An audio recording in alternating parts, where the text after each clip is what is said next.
Hey folks, Lori at Not Forgotten Farm again. I'm doing my little videos for you to see how I can do my, or how I do my embroidery stitches to create something like this. And right now we're going to do, excuse me, the satin stitch. So here is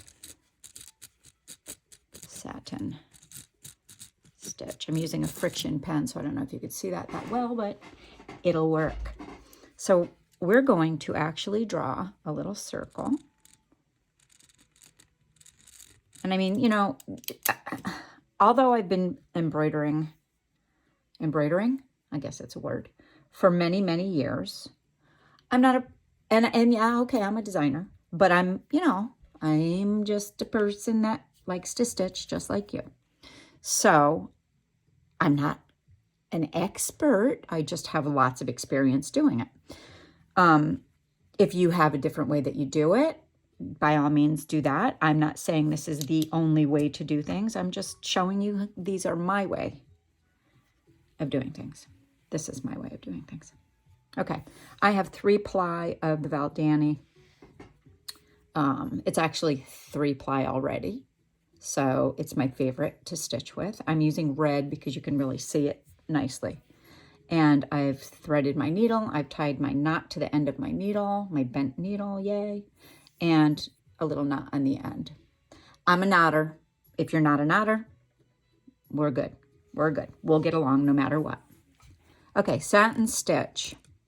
So satin stitch is a wonderful stitch that you can go ahead and use to fill. Back in the day when they did crewel work, they used wool threads, and it's just beautiful. Crewel embroidery. If you look that up, that's C-R-E-W-E-L, crewel embroidery. Satin stitch is something that I like to use to do not large amounts of fill-in area, because it takes up a lot of thread. If you do it the way I do it, it doesn't take up a lot of thread.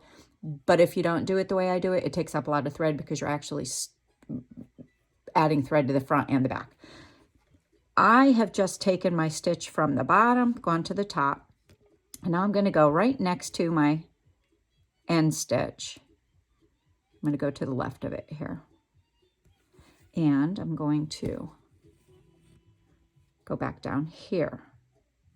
And I want these stitches to be close to each other. But if they're not, you can go back in and fill it in between.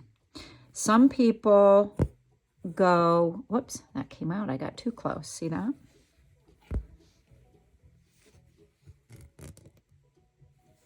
Try it again. This way, you're only putting more thread on the surface than you are the back. So that's how I do it. So I came up here, I put it down here. I came up next to it, I put it down here. I came up here, put it down there.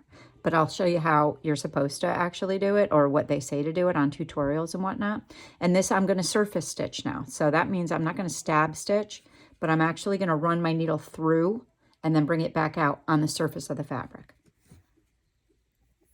And now you know that there's a bunch of thread underneath there. You know what I'm saying? So, and you go back in and you try to stay on that line of your motif.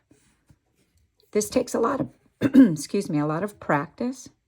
You don't want to pull too tight because you don't want to make your fabric pull. Satin stitch, I don't use that often, and like I said, I do not use it on large motifs. But I'll use it like, let's see where I used it on him. No, I didn't use it on him. I used it on him. Hello. I did satin stitch right here. Little straight stitches. Satin stitch nose. Satin stitch boots.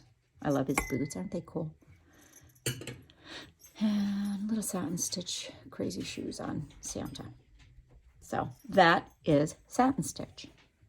It's my way to do satin stitch. Again, no throwing tomatoes at me. I'm just here to have fun and show you what I do. Okay?